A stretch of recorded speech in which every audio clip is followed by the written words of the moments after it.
The sea is calm tonight, its dark surface glimmering like scattered silver beneath the moon. Wooden timbers creak, sails breathe in the wind, and somewhere in the distance, a bell tolls across endless water. You're stepping quietly into another time, a life both perilous and strangely enchanting. Welcome, dear listener, to this gentle journey through history. Tonight, we'll drift aboard a pirate ship, where danger mingled with freedom, and survival meant more than just hoisting sails. How did sailors eat, sleep, and endure the rolling waves? What secrets lay hidden in their daily routines? Let's softly uncover the overlooked side of life among pirates, beyond the myths of golden glory. If you find comfort in these nighttime travels, you're warmly invited to like or subscribe, but only if it feels right.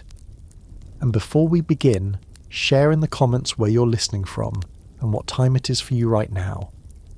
The sea has always held both beauty and danger, and for the pirates who lived upon it, storms were a test of strength, patience, and fate.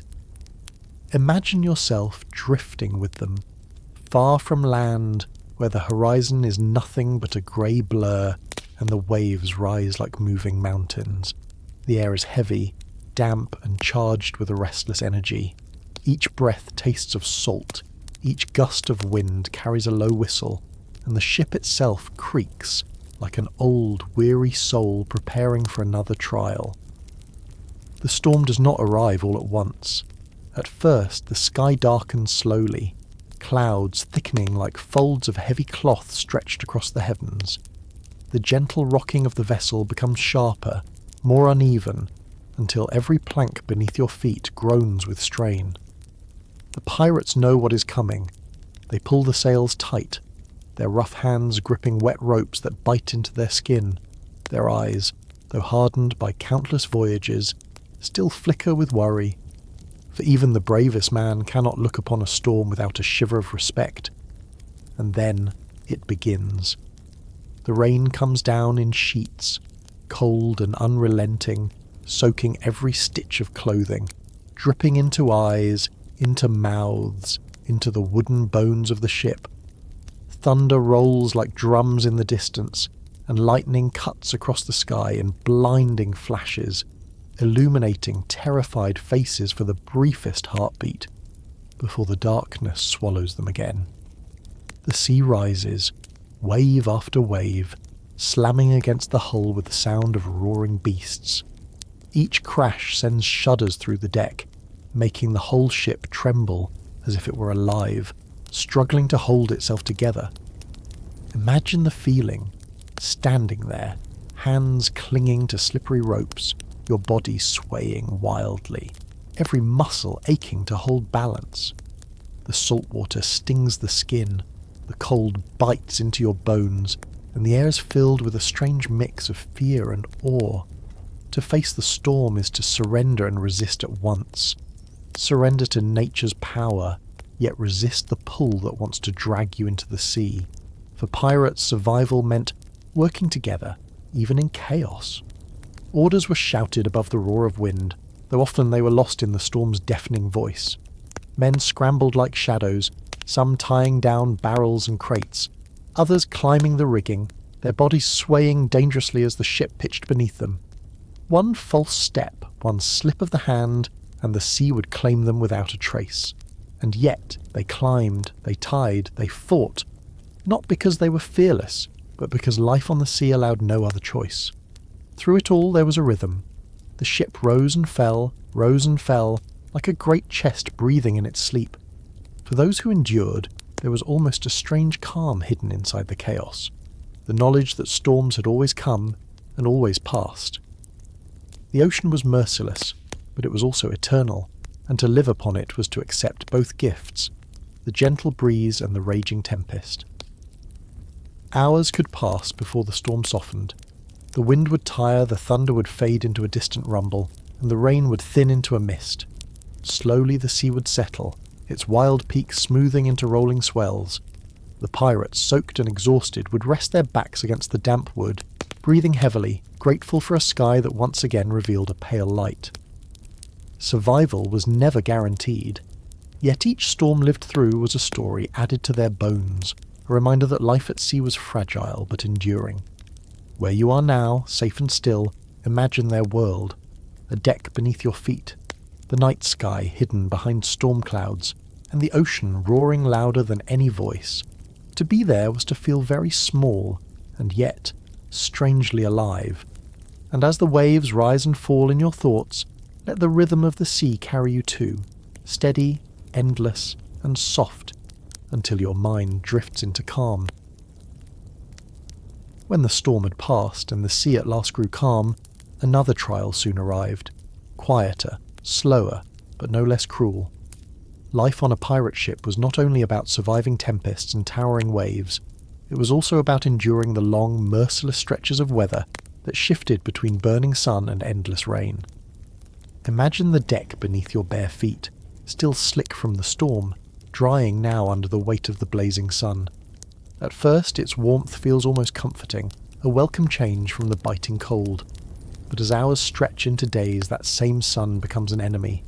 It glares down with a golden fire that cannot be escaped, pressing against skin, blinding the eyes, and leaving every breath dry as dust.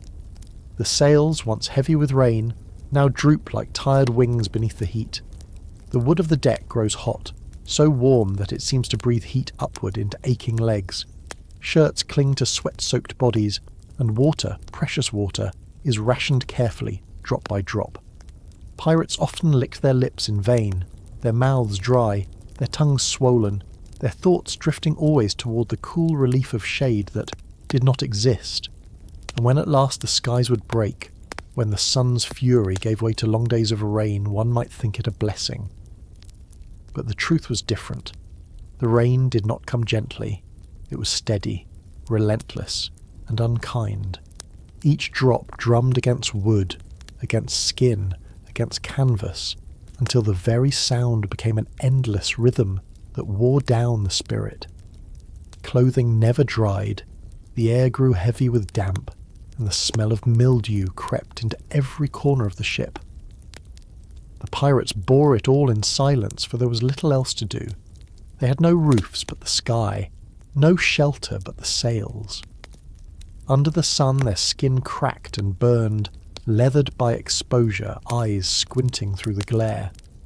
Under the rain their bodies shivered, teeth chattering in the chill, while water pooled on the deck and trickled into every seam of their clothes.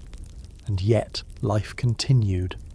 A man might sit with his back against a barrel, hat pulled low to shade his eyes, humming a quiet tune to distract from the thirst. Another might laugh at the rain, tilting his head back to drink from the sky, though he knew that the salt and damp would only leave him colder in the night. Some cursed the heavens, others prayed to them, but all understood that the weather was as much their master as any captain.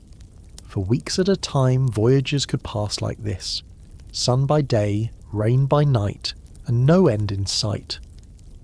The men grew weary, their faces lined, their bodies hardened, their patience thinned. Yet they endured, as sailors always had. To live at sea was to learn the language of the sky, when the clouds meant hunger, when the sun meant thirst, when the rain meant shivering nights. And in those endless hours there was also a strange rhythm, the gentle hiss of falling rain, the slow thud of footsteps on the wet deck, the groan of ropes in the windless heat.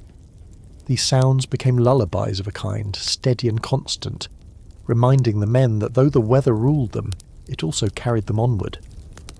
As you listen now, safe from both burning sun and soaking rain, imagine their world, the crack of sunlight on the horizon, the chill of raindrops trickling down your neck, the taste of salt always in the air. Life on a pirate ship was not only about adventure and treasure, it was about surviving the endless moods of the sky. Let that image settle in you, the ship swaying gently, the sun fading, the rain whispering, until it feels almost like your own body rising and falling, slowly, softly, carried toward rest. After storms had been weathered, after the burning sun and the endless rains had tested their strength, there remained another challenge, one less visible, but just as heavy. It was the long silence of time itself, the slow weight of days and nights passing at sea when nothing changed, and the horizon stretched on without end. Imagine standing at the rail of the ship, gazing outward. The sea is vast, blue upon blue, with only the faint roll of waves to mark the difference between sky and water. No land in sight, no other ship, only the endless motion, steady, hypnotic, and unbroken. At first, there is a kind of wonder in it, a sense of freedom, of drifting far from the world of men, but soon that wonder fades, and what remains is monotony. For pirates, boredom could be as cruel as hunger. Days would drag, each one nearly identical to the last. The same creaking of wood, the same snap of sails in the wind, the same taste of dry bread and salted meat. Men would pace the deck, their boots scuffing the same worn planks, their eyes glazed with longing for anything new. Time seemed to stretch, until hours felt like days, and days like weeks.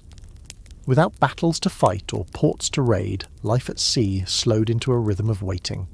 Some men passed the hours with small games, dice rattling in cups, coins flicked back and forth, the laughter of wagers made in half jest.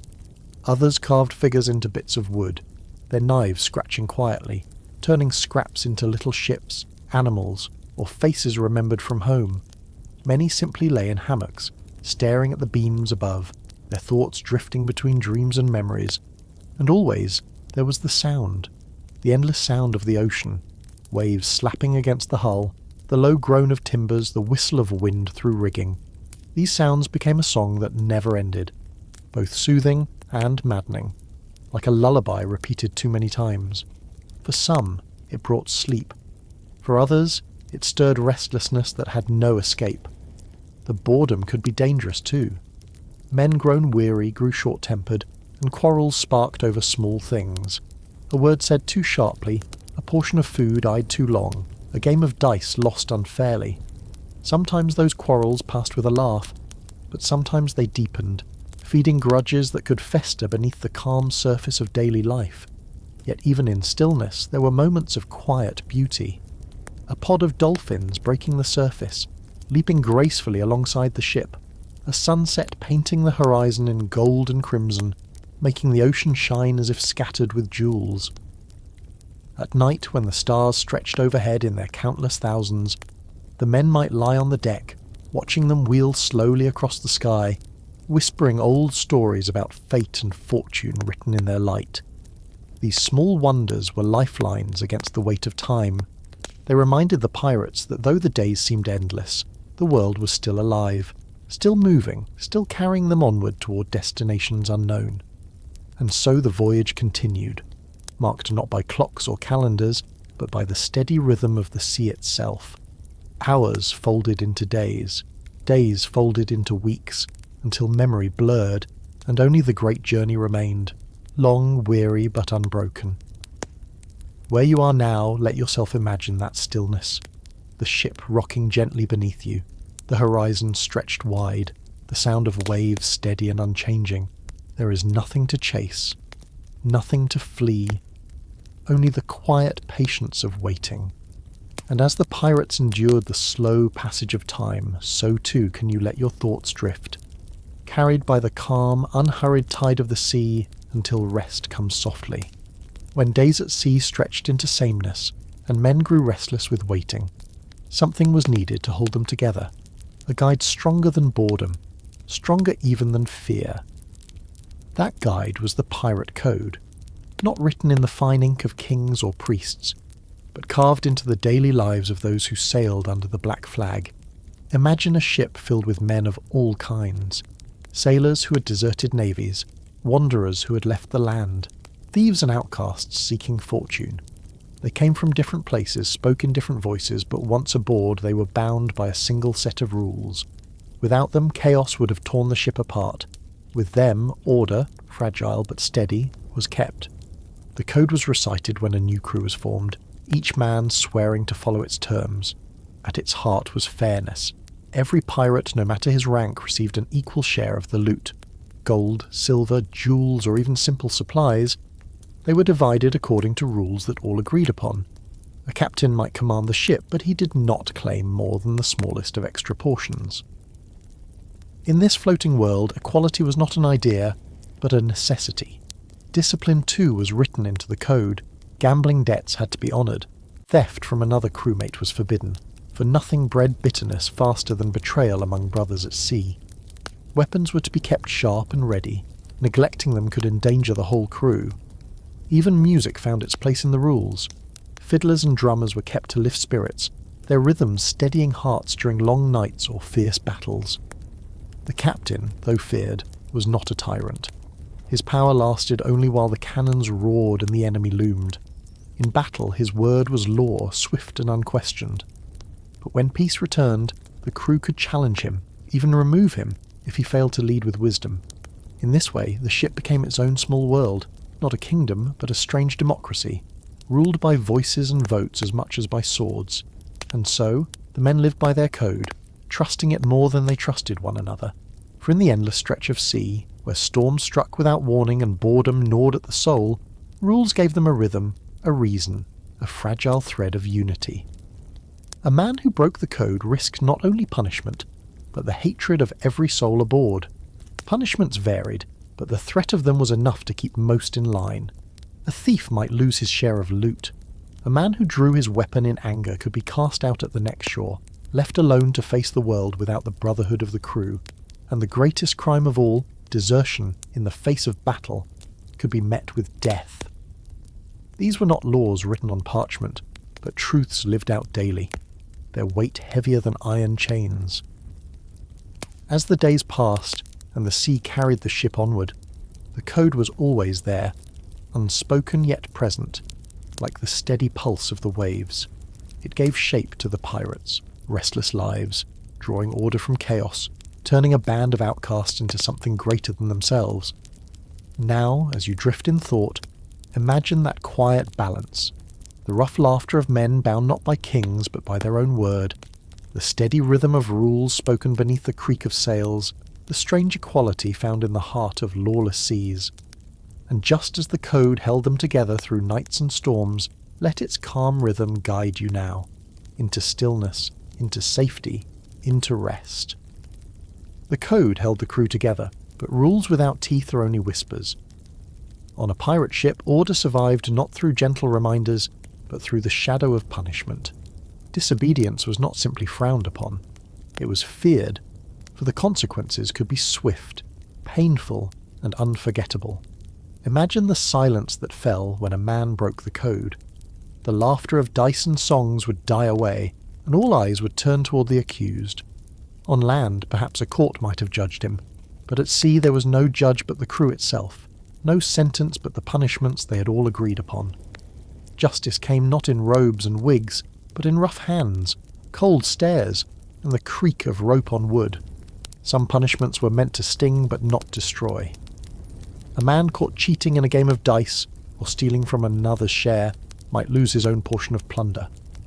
For weeks to come, he would eat less, drink less, while others feasted. Hunger became his lesson, and the shame of empty hands his reminder. But there were harsher measures, for harsher crimes.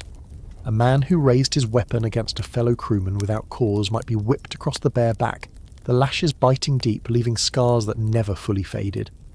The sound of the whip echoed across the deck, sharp and merciless, while the offender bit down on the pain, the taste of salt and blood mingling on his tongue. The marks he carried afterward were not just wounds, they were warnings, carved into flesh for all to see. There were punishments darker still. Some men, for grave disobedience, were tied to the mast, left exposed to sun and rain, their lips cracking, their skin burning, their strength slowly draining as the hours stretched. Others might find themselves cast out entirely, marooned on some lonely scrap of land with nothing but a pistol and a single shot, a cruel kindness, sparing them starvation by offering them a quicker end. And then there was the sea itself, always waiting, always hungry. The greatest punishment, whispered with dread, was being cast overboard, abandoned to the waves, to fall into that endless water, To feel it close over your head while the ship sailed on without you was to vanish as though you had never lived. The ocean kept no records, no graves, no names, only silence. The cruelty of these punishments might seem merciless, but to the pirates they were necessary. A ship was a fragile world, a sliver of wood adrift upon a vast ocean. If discipline faltered, all could be lost. Every man knew this, and so even as they feared the punishments, they accepted them. To live outside the code was more dangerous than to suffer beneath it, and yet there was always a strange quiet after such acts. Once the punishment was given, it was done. The crew moved on, as though the matter had been washed clean by the sea itself. Resentment rarely lingered, for to dwell on anger was to invite more unrest. Life aboard demanded forward motion, just as the tides demanded the ship's endless journey. So the pirates lived, balanced between freedom and fear, equality and discipline. The lash, the rope, the waves. These were the silent guardians of their fragile order. Each man bore scars, visible or hidden, reminders of the price of disobedience. Now, as you rest, picture that strange world, the creak of ropes above, the endless roll of the sea, and the knowledge that one mistake could summon punishment as sudden as a storm. And yet within that danger lay a calm truth. Rules, harsh as they were, kept the ship afloat, kept the men together, kept the journey alive. Let that thought drift in you now, the sharpness of fear softening into calm, the weight of discipline fading into stillness, until all that remains is the gentle rocking of the sea, carrying you into rest. After the sting of discipline, after the lash of rope and the weight of fear, there was another truth that steadied life aboard a pirate ship, the promise of fairness. However harsh their punishments, however wild their adventures, pirates clung to one rule above all, that every man, no matter his place, would share equally in the spoils of the sea.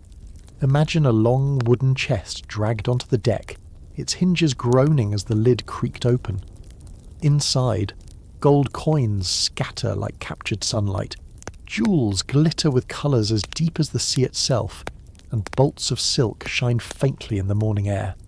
The men gather round, eyes glimmering with hunger and delight, but there is no scrambling, no chaos.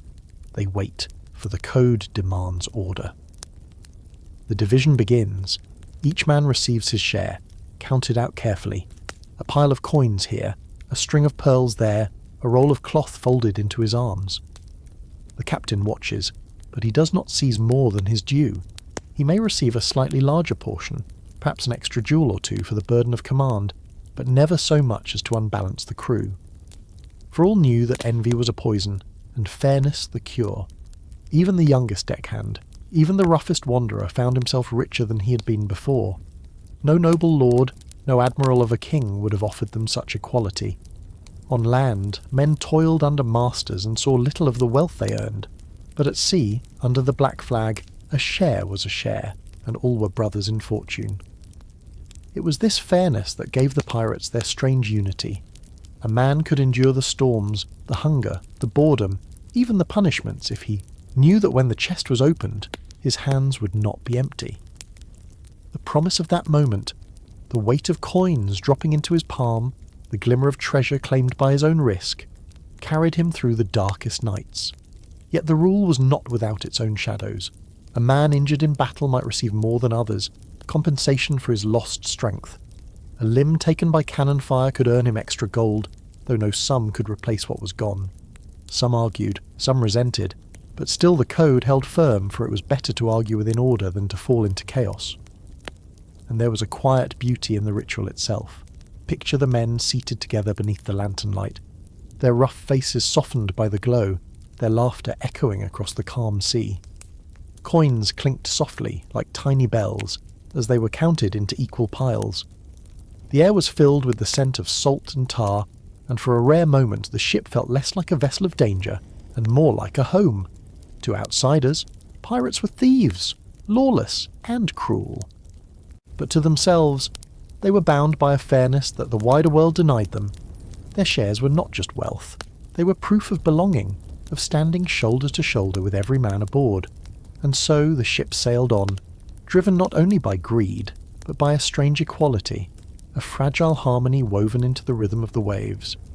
Now as you close your eyes, imagine that sound, the soft clink of coins divided fairly, the murmur of voices soothed by fairness, the calm that follows when all men are satisfied. Let that sense of balance guide you too, each breath even, each thought gentle, until you too feel the quiet weight of peace settling in your hands. Fairness in treasure brought comfort, but comfort in living quarters was something pirates never truly knew. Below the deck, away from the open sea and the sky, life was pressed into narrow corners, each man squeezed among his brothers, with barely room to stretch and never room to dream. Imagine the ladder creaking as you descend into the hold. The air changes the moment you step down. It is thicker, warmer, heavy with the smell of damp wood, unwashed clothes, and bodies packed too closely together.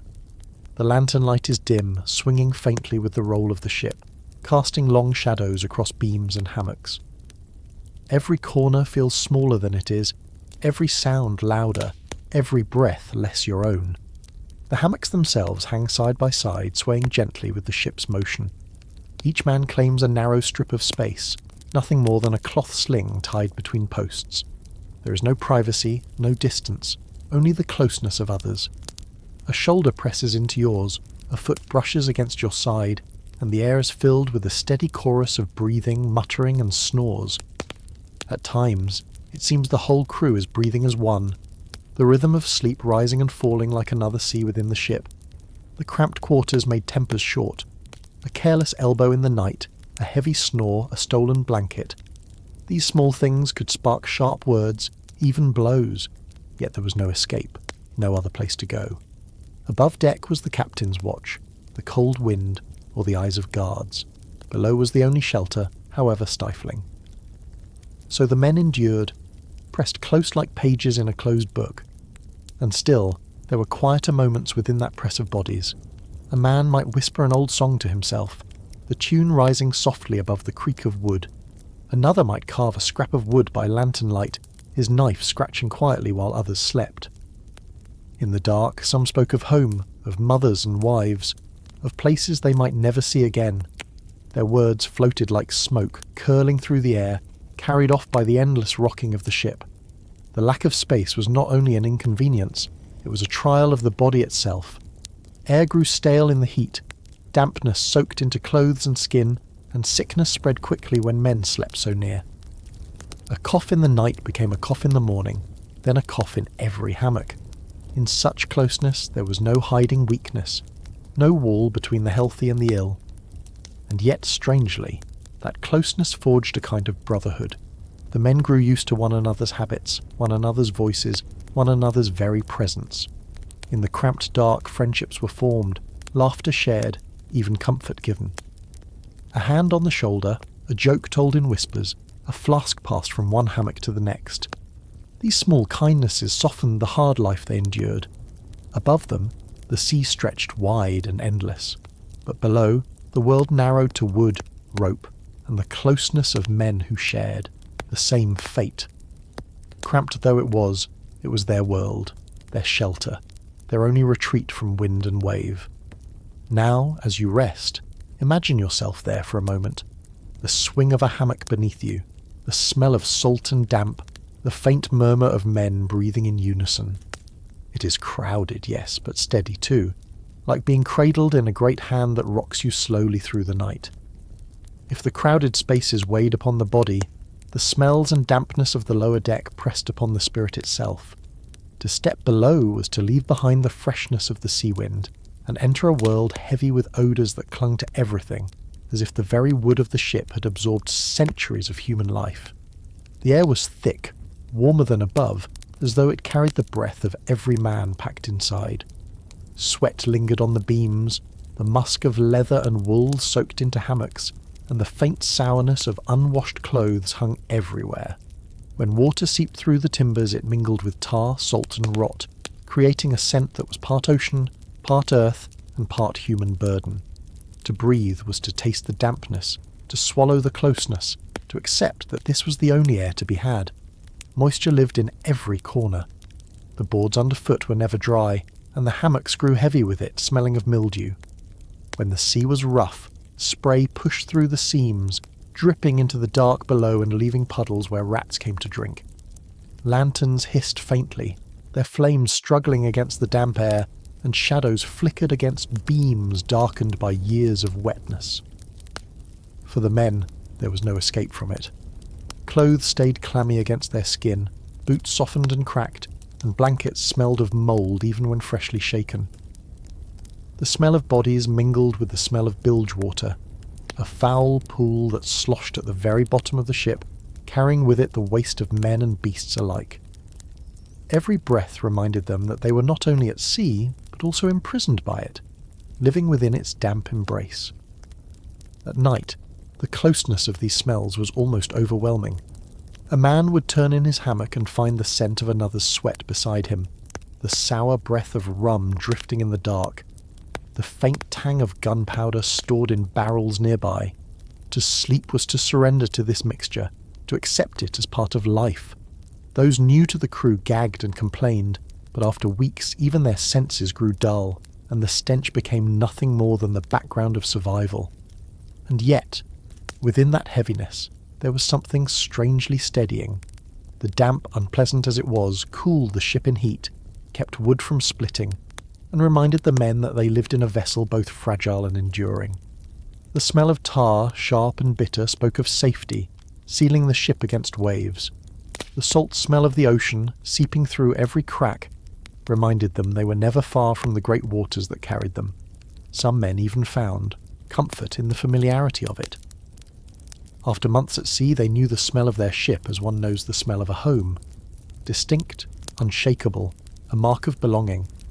To step onto land, with its clean air and wide skies, was to miss, in some small way, the damp air that wrapped them tightly in the hold, the scent that had become part of their very skin. So imagine, if you will, lying back in a hammock, the wood creaking faintly above you, the air heavy with dampness, the smell of salt, sweat and tar folding around you like a blanket. It is not pleasant, yet it is constant, unchanging, like the heartbeat of the ship itself. Let that steady dampness become a lullaby in your thoughts, not sharp, not bright, but slow, heavy, grounding, carrying you into rest as the pirates themselves once drifted into uneasy slumber, rocked by the sea and wrapped in the air of their hidden world. Life below deck was already heavy with closeness and dampness, but it was never truly safe. Even in the stillest hours of the night, when hammocks swayed softly and men slipped into uneasy dreams, danger lurked just beyond the timber walls, for every pirate knew that at any moment, without warning, an enemy might appear upon the horizon, and the quiet could be shattered by the sound of war. The sea was wide, but it was never empty. Merchant ships sailed heavy with cargo, guarded by warships, and rivals hunted the same waters, eyes sharp for a prize or revenge. A pirate's slumber was never deep, for beneath the rocking of the ship lay the knowledge that sails could rise at dawn, or cannons thunder at dusk, and their world could change in a breath.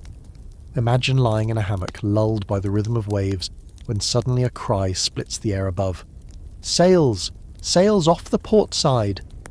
In an instant men stumble from their hammocks, the air below filled with shouts, boots striking against wet wood, hands fumbling for cutlasses and pistols. The once quiet hold erupts with panic and purpose, every man pushed from drowsy half-sleep into the sharpness of survival. The danger was not only from distant ships, but also from boarding itself. A sudden grappling hook over the rails, the thud of boots on deck and the clash of steel. These were the nightmares that stirred even the heaviest sleeper. To be caught unaware was death, for mercy was rarely shown to pirates. Capture meant chains, imprisonment and the gallows. Death in battle, though harsh, was sometimes kinder. Below deck, the men listened for sounds that carried meaning, the roll of cannons being dragged into place, the heavy footsteps of the captain, the quick commands muffled by the ceiling above. Each creak of the ship was measured in the mind, every silence heavy with possibility. The damp air became thicker in those moments, as though the sea itself was holding its breath. Even when no enemy appeared, the fear lingered. The ocean was full of hidden dangers, and a single mistake could invite disaster. Some men slept with weapons at their sides, pistols wrapped in cloth to keep them dry, daggers tucked beneath blankets. Others slept lightly, waking at the faintest sound, eyes darting toward the ladder, ears straining for the alarm that might rise. And yet, this fear bound the crew together as much as it burdened them. Each man knew his survival depended on the others. A lookout's sharp eyes, a gunner's steady hands, a comrade's quick step beside him. These were not just skills, but lifelines. Trust, fragile as it was, grew in the shadow of danger. Still, the nights were long, and the possibility of sudden attack never left them. The sea could be calm, the stars could shine, the hammocks could sway gently, but the thought was always there. An enemy ship might already be near, its sails hidden against the dark, its crew waiting to strike. The pirates slept, but their dreams were filled with the thunder of guns, the shouts of men, and the sharp taste of fear. Now, as you rest, imagine the hush of that hidden world, the creak of ropes, the soft lap of waves, the closeness of men pressed together in uneasy sleep. Let the thought of danger fade here, leaving only the calm rhythm of the sea. For unlike them, your night holds no sudden alarm, no enemy at the rails, only the quiet certainty of peace. Drift, then, into that calm, knowing you are safe, though once, long ago, men lay in their hammocks on the same seas waiting for an attack that might come with the next breath. When the danger of sudden attacks passed, and the deck above returned to its steady rhythm of ropes and waves, another hardship remained, one that could not be fought with swords or cannon. It was hunger, not the sharp pang of an empty belly alone, but the weariness of poor food, the dull ache of meals that were more punishment than comfort. For life at sea offered little in the way of freshness, and pirates, like sailors everywhere, knew the taste of hard biscuits and rotten meat all too well. The biscuits, called ship's bread, were no soft loaves. They were hard, flat and baked until they seemed more like stone than food.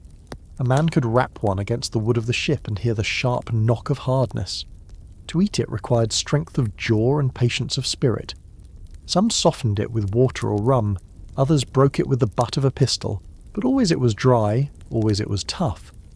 Worse still, within its cracks and holes small insects often lived, weevils that wriggled when the biscuit was broken, yet hunger left no choice.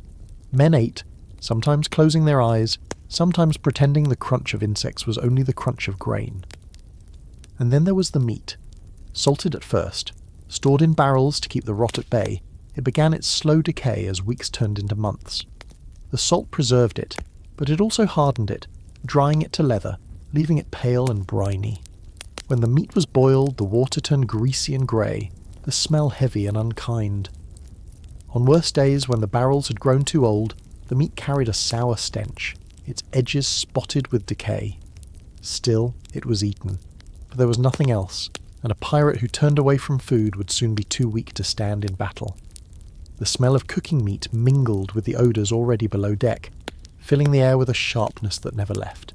It clung to clothes, soaked into wood, became part of the very ship.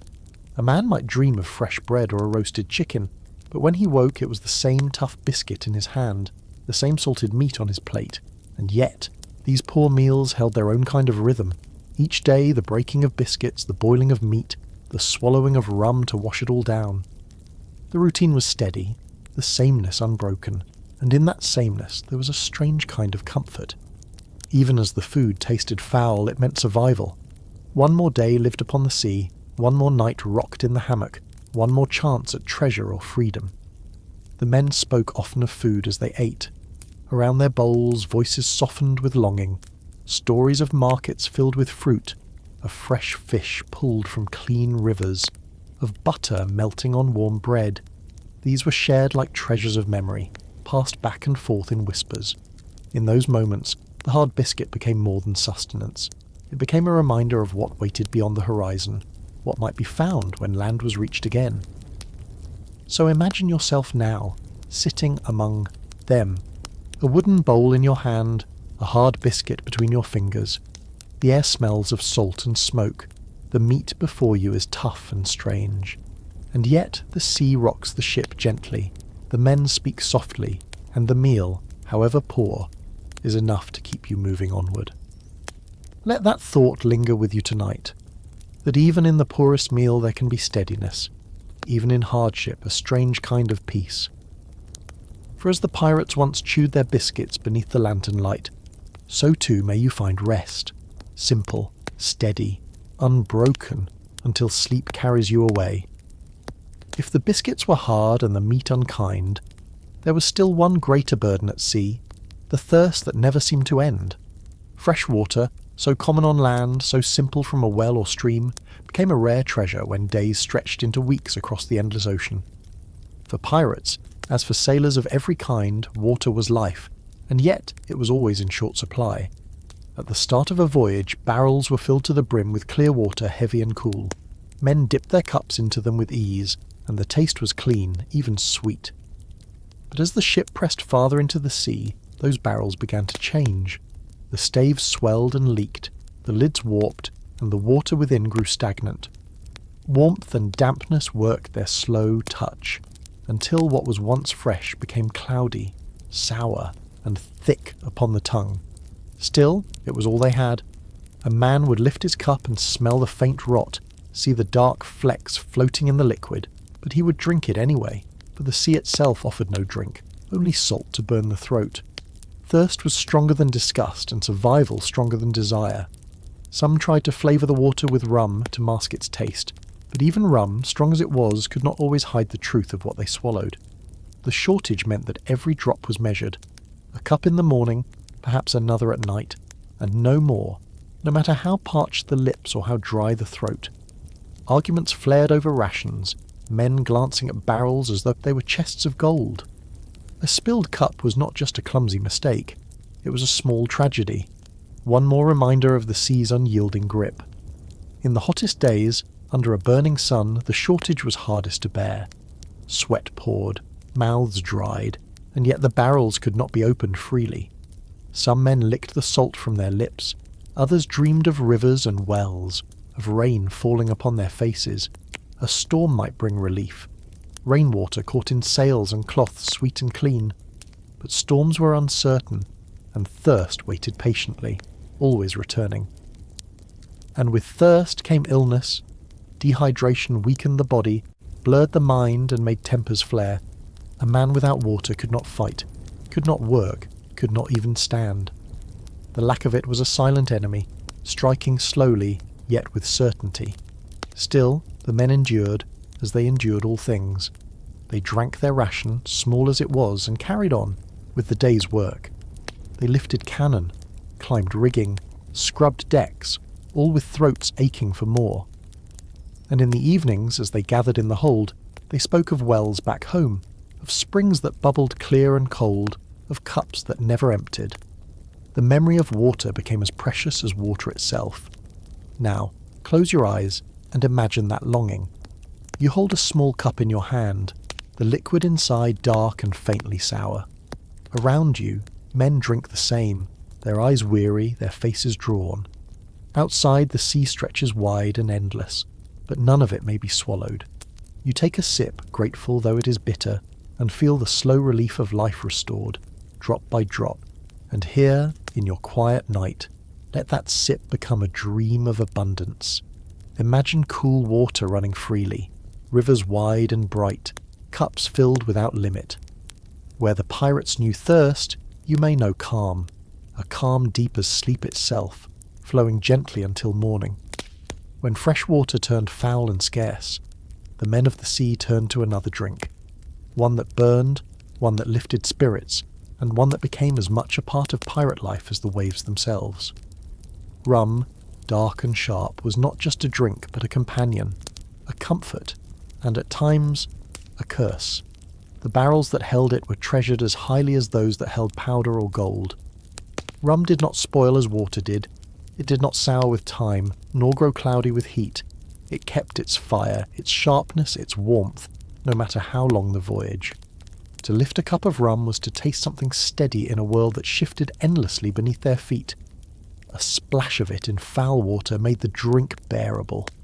A mouthful at night softened the edge of hunger, quieted the restlessness of cramped quarters, and dulled the fears of sudden attack. In the dark of the hold, rum passed from hand to hand, and with it came laughter, songs and stories.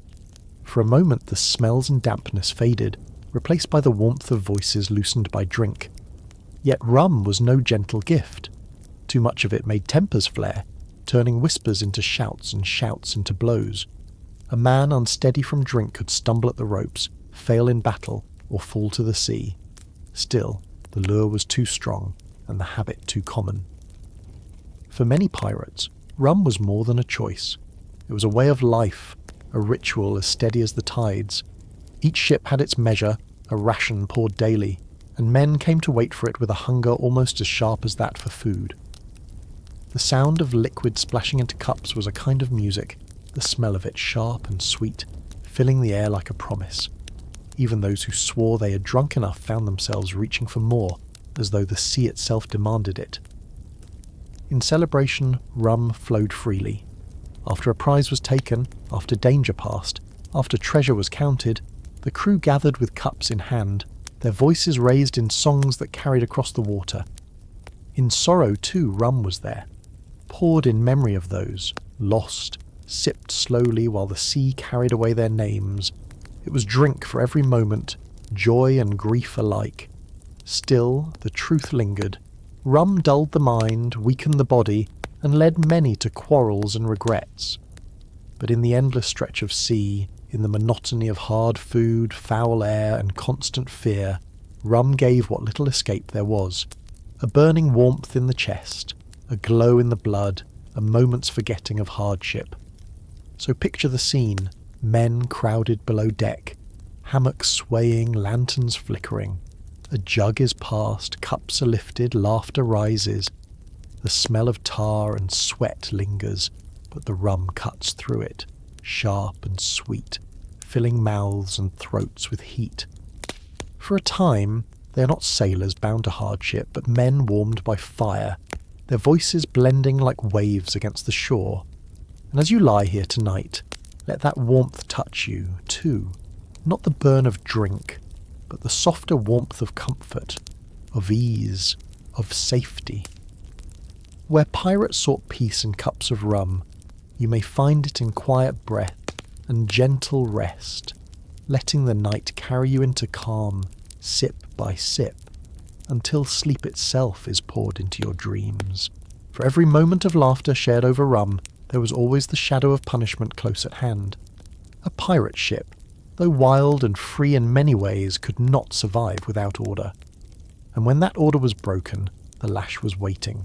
Whipping and flogging, these were the punishments that etched fear into the skin and discipline into the heart. The whip itself was a cruel tool, often a rope or cat-o'-nine tails, its ends knotted or tipped with hard strands. It was kept coiled in plain sight, a quiet reminder of what awaited those who disobeyed. The sight alone was enough to sober a drunken quarrel, to silence a grumble, to hold back a hand raised in anger. For all men knew that once the whip was called for, there would be no escape. Imagine the moment. A man is dragged to the deck, his shirt torn from his back, the crew gathered in a grim circle. The sea is wide around them, yet all eyes are fixed on what is to come. The whip cracks in the air before it ever touches skin, the sound sharp as a gunshot.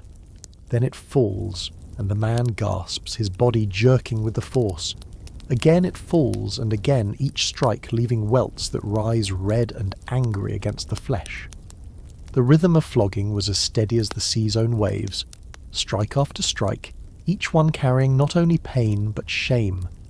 For the punishment was as much about spectacle as correction. The crew was meant to watch, to learn, to carry the memory of it back into their hammocks. The sting of the lash was felt not only by the one who bore it, but by all who witnessed, reminding them that the rules of the ship were not to be tested, and yet the lash was not always merciless. Sometimes the punishment was lighter, a few strikes meant more to warn than to wound. At other times, when the offence was grave, theft, betrayal, or violence against a comrade, the punishment was heavy, the kind that left scars to be carried for life. A back marked by the lash was a story written in flesh, a history of mistakes and endurance.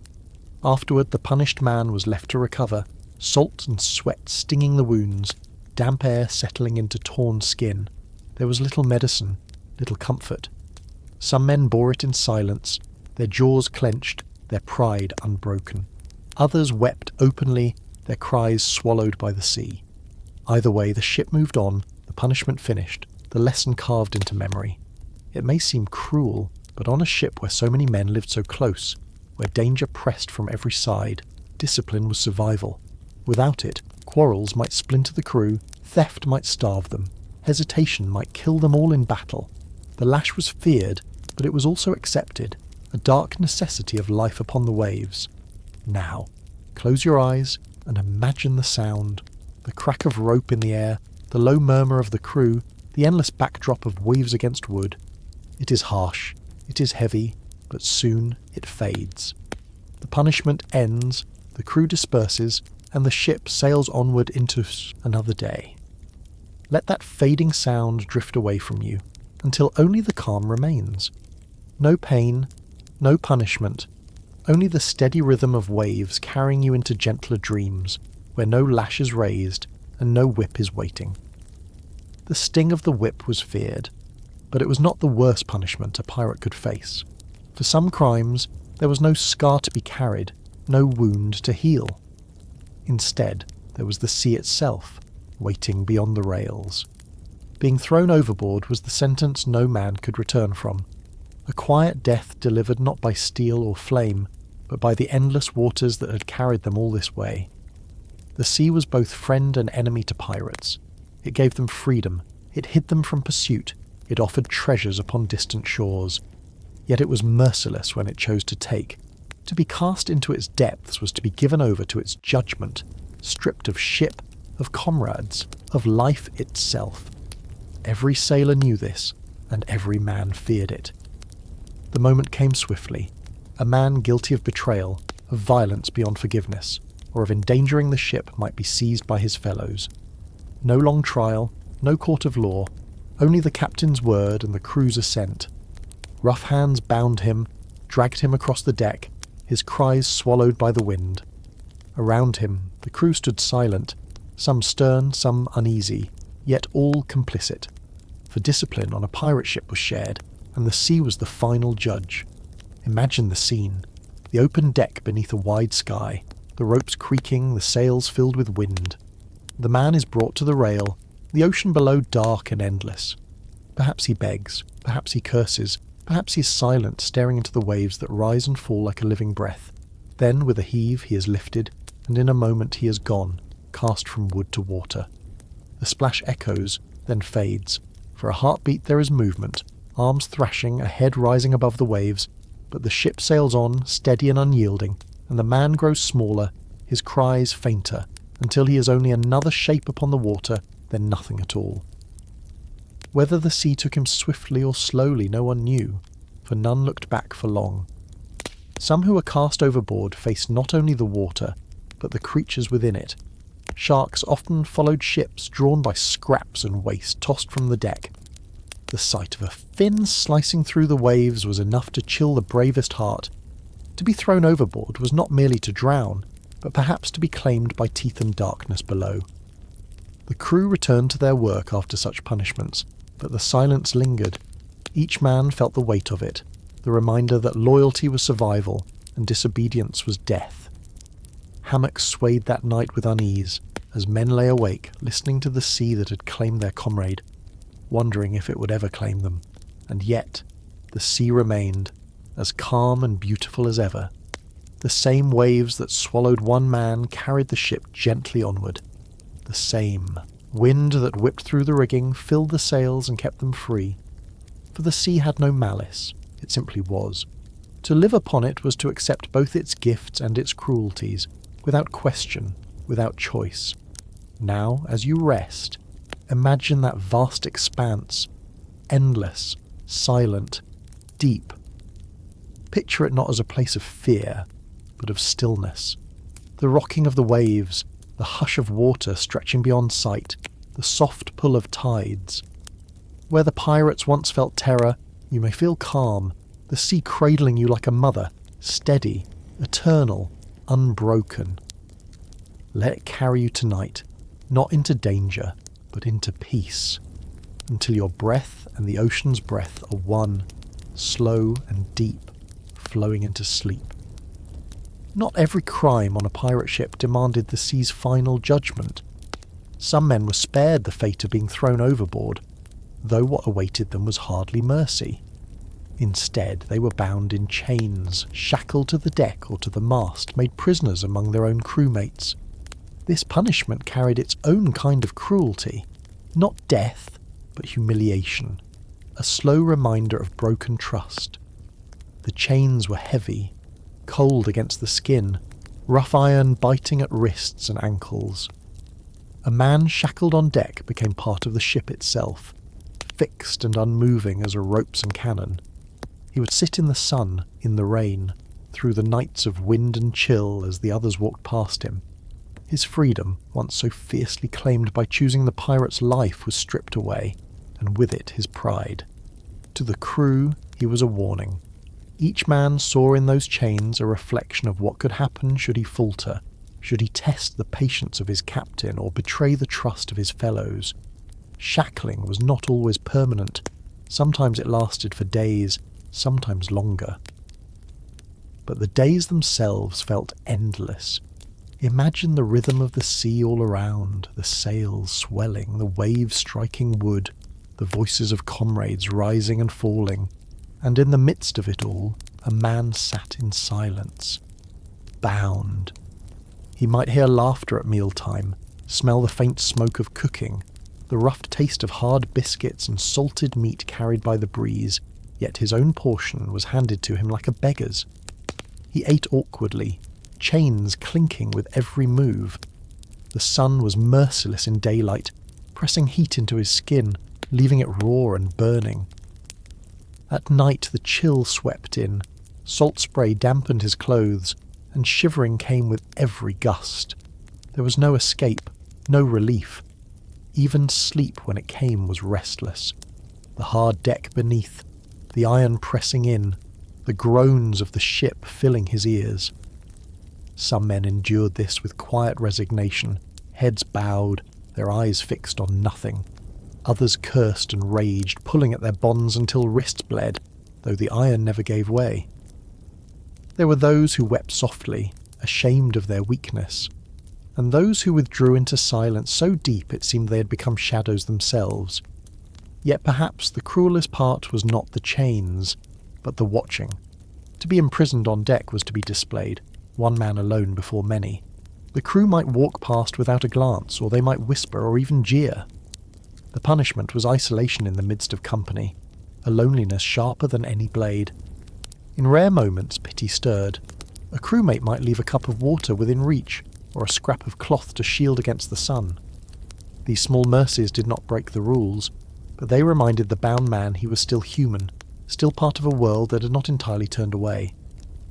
When at last the captain judged the punishment served, the chains would be unlocked. The iron fell away, leaving red marks, raw skin, and a weariness deeper than bone. The man might rejoin his fellows, yet he would never forget the sound of chains rattling with every breath, nor the stillness of being caged beneath an open sky. As you drift tonight, imagine those chains not as iron, but as something softer, the weight of blankets, the gentle press of stillness. Feel the quiet around you, steady and calm, like the hush of the sea on a windless night. Where once there was punishment, for you there is only peace, and the silence that carries you slowly, gently, towards sleep. Close your eyes, let the world grow quiet, and breathe with the rhythm of the waves, free of every burden, safe and at rest. There were moments when the pirate ship, so often drifting in silence, suddenly woke into fury. A shadow on the horizon, a sail where none had been before, and the cry went up. An enemy was near. At once, the calm of the sea became the stage for thunder, for steel, for the raw struggle of survival. Yet even in this chaos there was rhythm, a strange music of war upon the water. The first sound was always the cannon. Heavy iron mouths lined along the sides of the ship were readied with powder and shot. The smell of black powder filled the air, sharp and bitter. Men moved swiftly, loading, ramming, aiming. Then came the order, the strike of flint, and the sudden roar. The cannon fired, the deck shuddered. Smoke billowed thick and white, drifting across the waves like storm clouds. From afar the enemy answered. Their cannons too spoke with thunder, iron balls shrieking through the air. Sometimes they struck wood, splintering the deck into sharp shards that cut through flesh as easily as rope. Sometimes they struck the water, sending fountains high into the air, falling back like rain. The sea itself seemed to tremble beneath the noise, yet battles at sea were not fought only with distance and thunder. Soon enough ships closed together, sails straining, ropes groaning. The gap narrowed until one hull scraped against another, and the fight became a clash of men against men. Grappling hooks flew, ropes stretched, and pirates swarmed across to board. It was here that steel was drawn, cutlasses flashing, swords clashing in the dim light that pierced through smoke. The sound of blades was sharp, quick, a ringing note against the deeper thunder of guns. Sparks flew where steel met steel. Boots struck the deck. Wood echoed with every step, and the air was alive with shouts, cries, and the crash of struggle. The smell of salt, of powder, of sweat and blood mingled together, heavy and unshakable. Pirates fought with a strange blend of chaos and skill. Some swung down from rigging like shadows, knives ready. Others met face to face in duels that lasted only moments before ending in silence. Pistols fired at close range, smoke bursting between men, followed by the swift arc of a blade. It was brutal, but swift. No time for hesitation, no time for fear. Yet amid this storm there was also something strangely steady. The sea rolled on, unchanged, lifting both ships as if they were children upon its back. The gulls wheeled above, their cries cutting through the smoke, and beyond the horizon the sun still glowed, pouring light over battle as it had over calm. For the men, though, each moment felt stretched, drawn thin by danger. A cannon might roar again, a sword might strike, and life might end in a breath.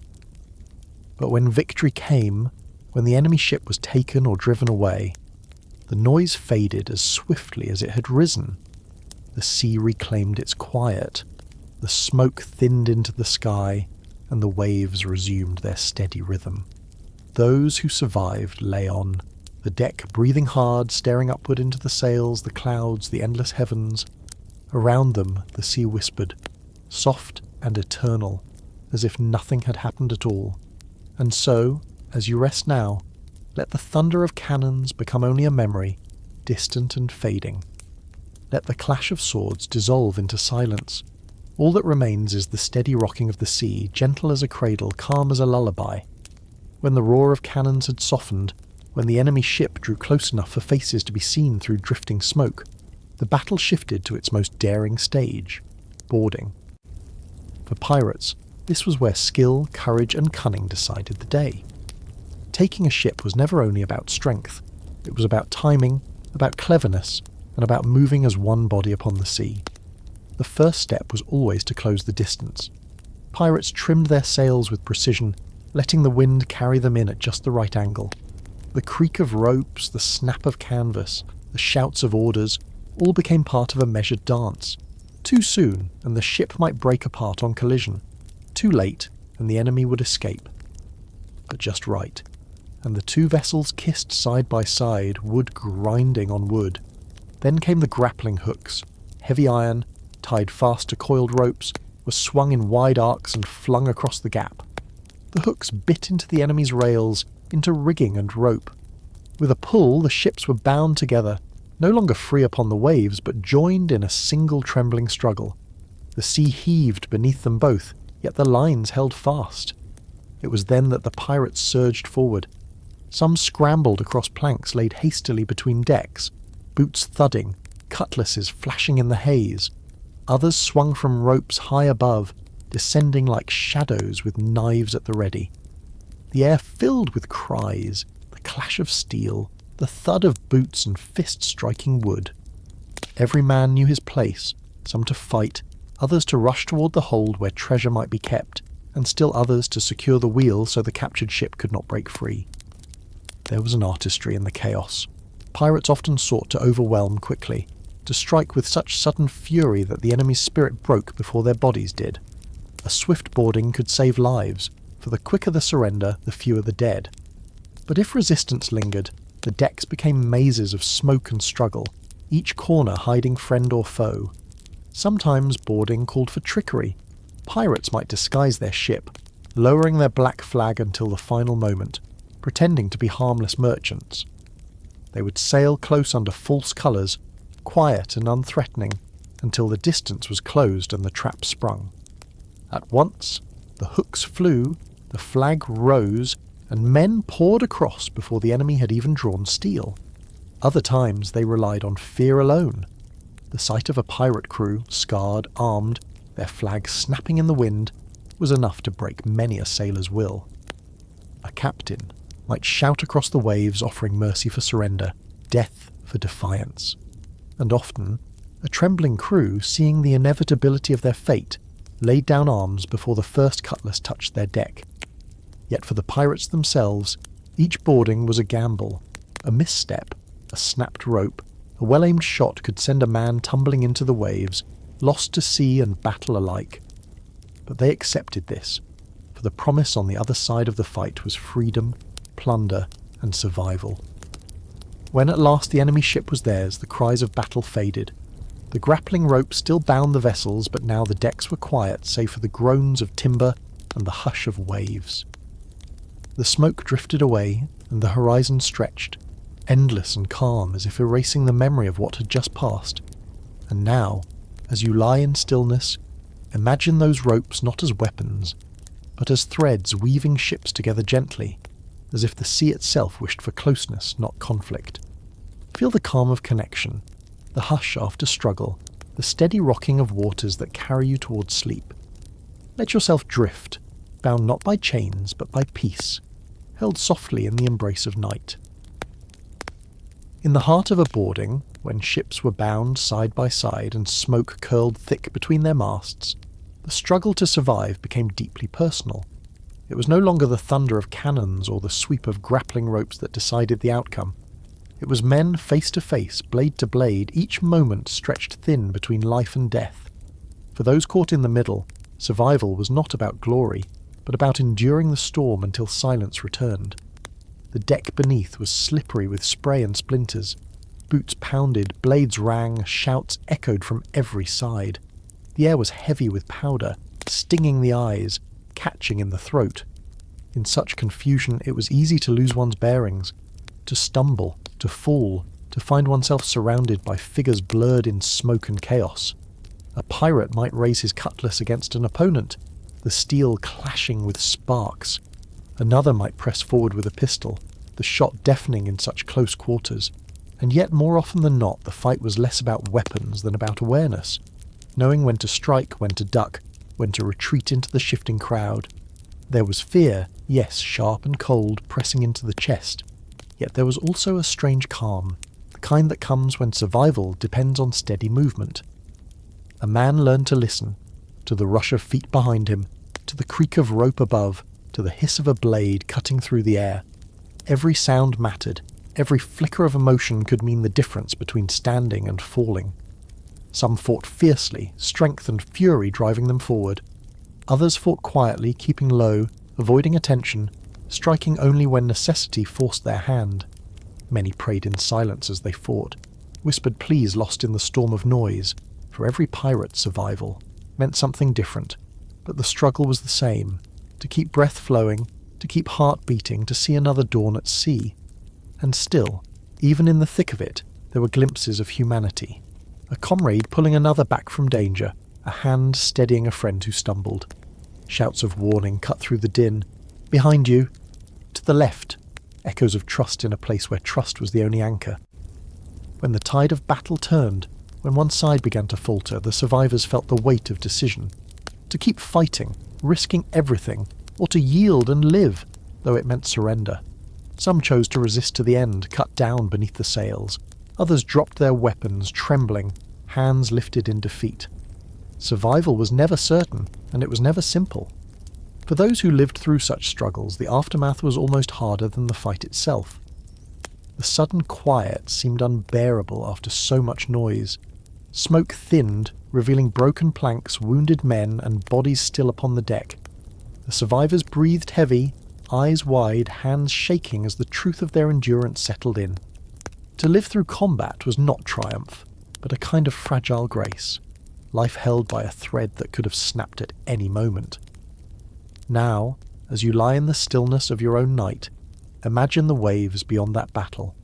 For even while men clashed and steel rang, the sea continued to breathe its eternal rhythm. It rose and fell, steady as ever, untouched by the fury above. And in that rhythm you may find peace, not the struggle of survival, but the comfort of surrender to rest. Let your breath match the sea's breath. Let the noise of combat dissolve into silence, and let yourself drift, safe, steady, carried gently into sleep. When the clash of swords had stilled, when the smoke from cannons drifted away into the horizon, what remained was the promise that drove so many pirates onto dangerous waters, the treasure. For them, every storm endured, every punishment suffered, every scar carried upon the skin was tied to this dream, the chance to claim what others guarded so fiercely. The hunt for treasure was not only about gold and silver, though those shone brightest in every imagination. It was also about spices carried from far-off lands, silks folded with care, casks of sugar, tobacco, or rum.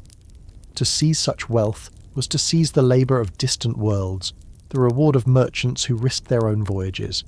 And for the pirate it was a chance to transform hardship into plenty, hunger into feasting, emptiness into overflowing chests. The search began the moment a ship was captured.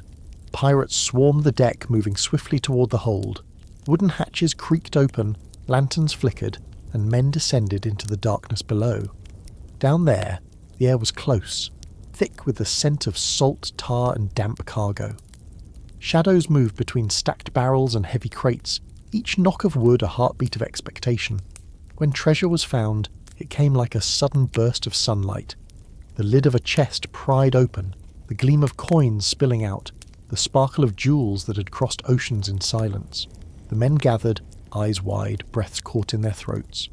For a moment battle was forgotten, wounds ignored, all hearts fixed upon the glitter of riches they had chased across seas. But treasure was not always certain. Sometimes the hold revealed nothing more than dried fish, worn clothing, or goods of little worth. Disappointment weighed heavy then, like chains. Yet even in such moments, the dream remained. For every pirate knew that beyond the next horizon, another ship might carry wonders enough to change their fate forever. The maps they carried too were treasures of their own. Some were marked with careful hands, tracing paths to hidden coves, buried chests, or secret islands where loot had been hidden away. Whether these maps told truth or myth mattered less than the hope they inspired.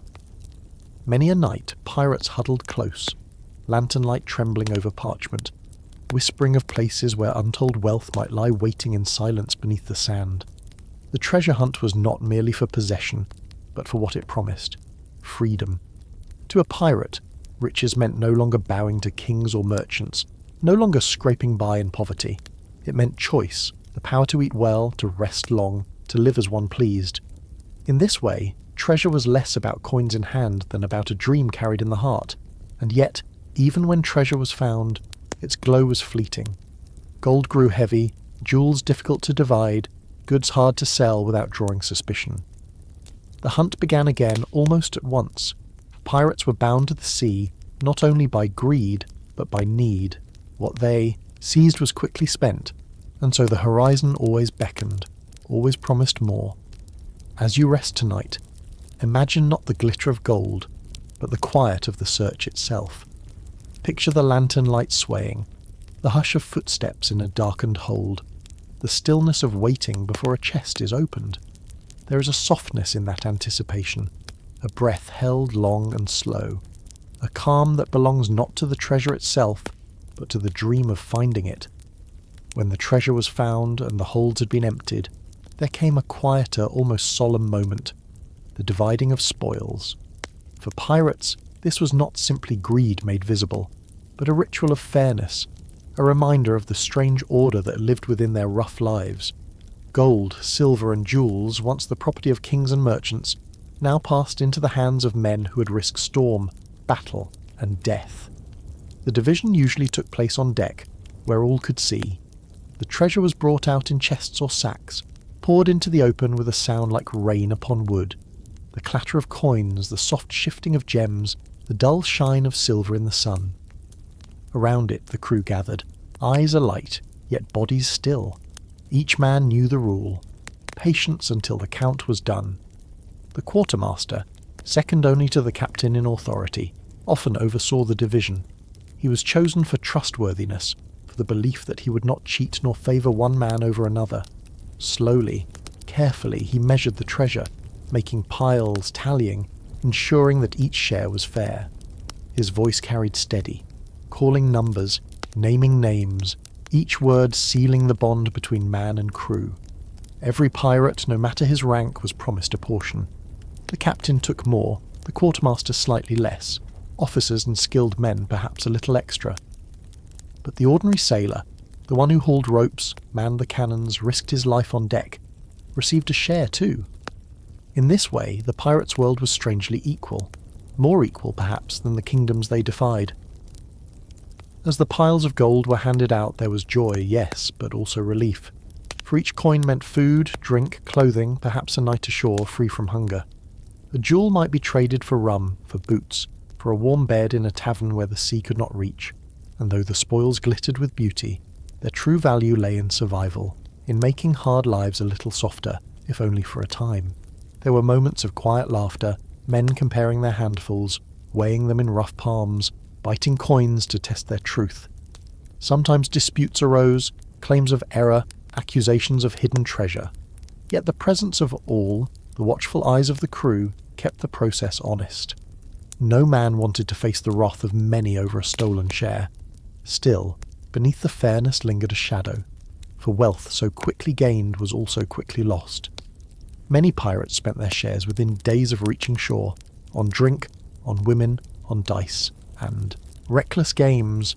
Gold slipped through their fingers as easily as water, and soon the hunt began again. But in that brief moment, on the deck beneath the open sky, the coins glittered as though they would last forever. And when the division ended, the treasure that remained, the goods too heavy to share, the items too large to split, was stored again in the ship's hold. The men returned to their hammocks, their duties, their endless horizon, carrying in their pockets the fragile dream that all their risks had been worth it. Now, as you lie in stillness, imagine not the weight of coins, but the gentle sound of them tumbling, like soft rain upon wood. Hear the hush of voices, calm and steady, as names are called one by one.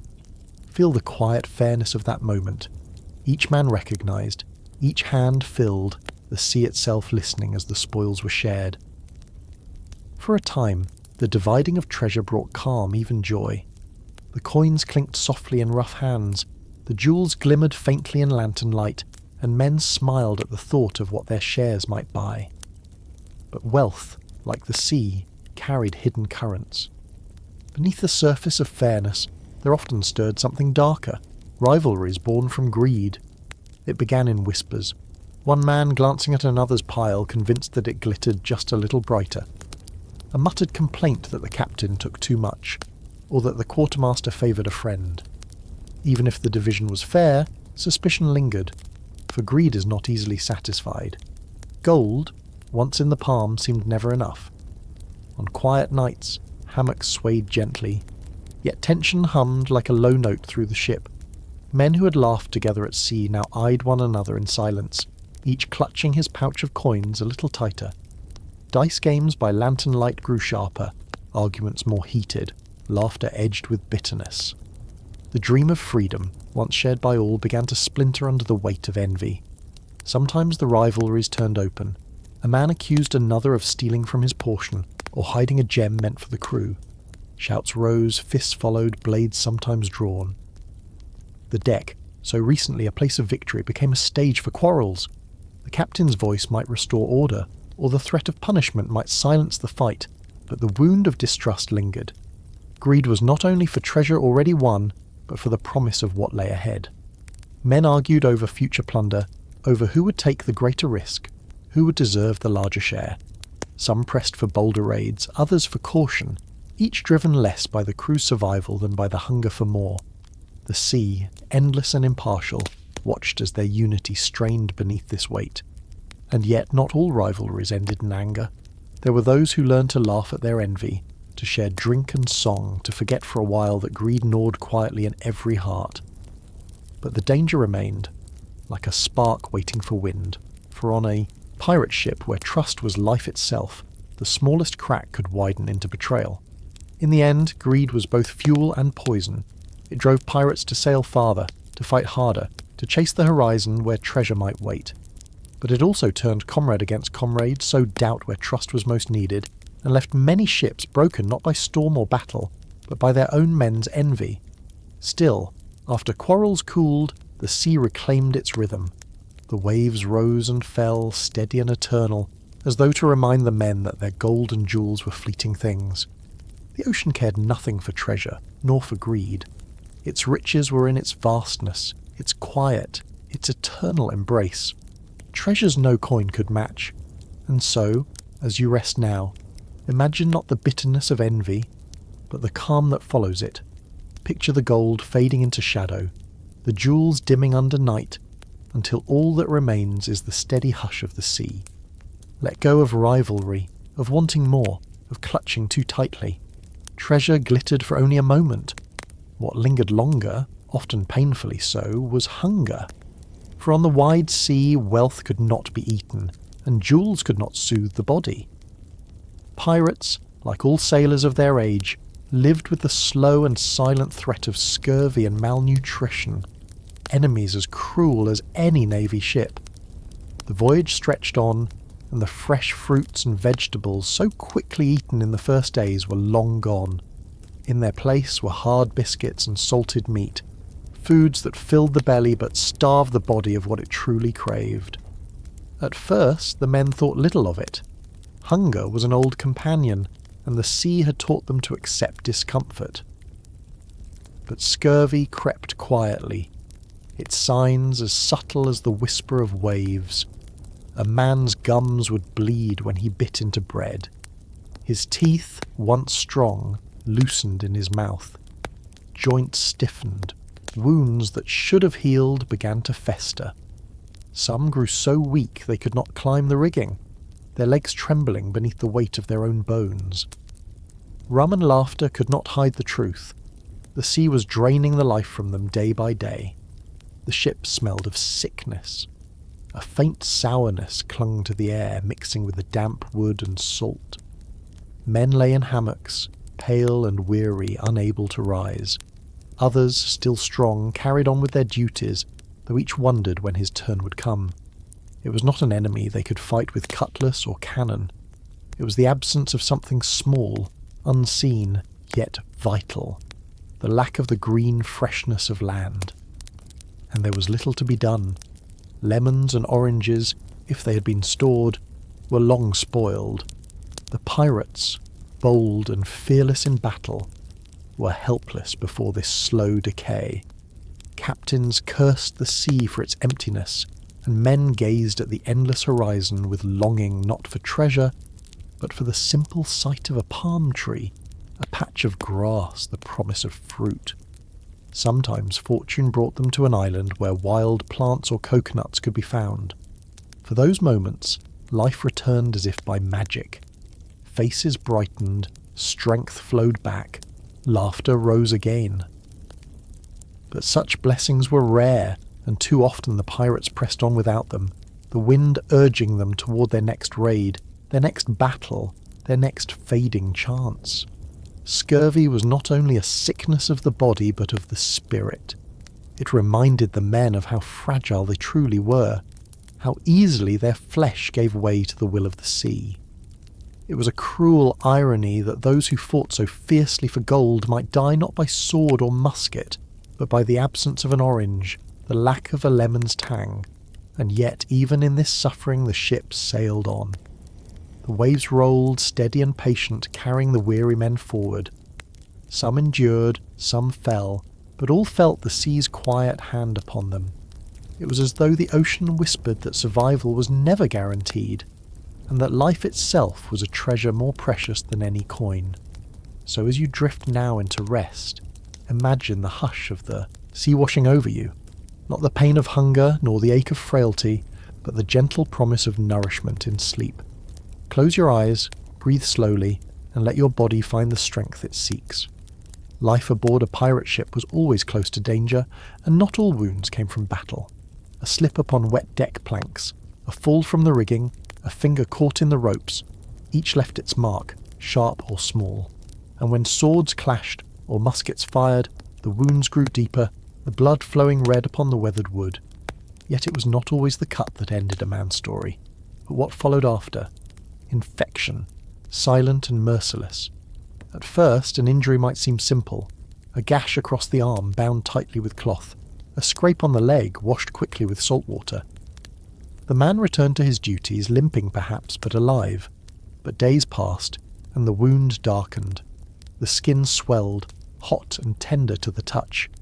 Fever rose like a hidden flame, and the man's strength began to fade. There were no doctors at sea, not in the way we know them now. A ship might carry a surgeon, often more skilled in sawing timber than saving flesh. Tools were crude, knowledge scarce. Salt, rum, and rough cloth became medicine, but infection paid no heed to such offerings.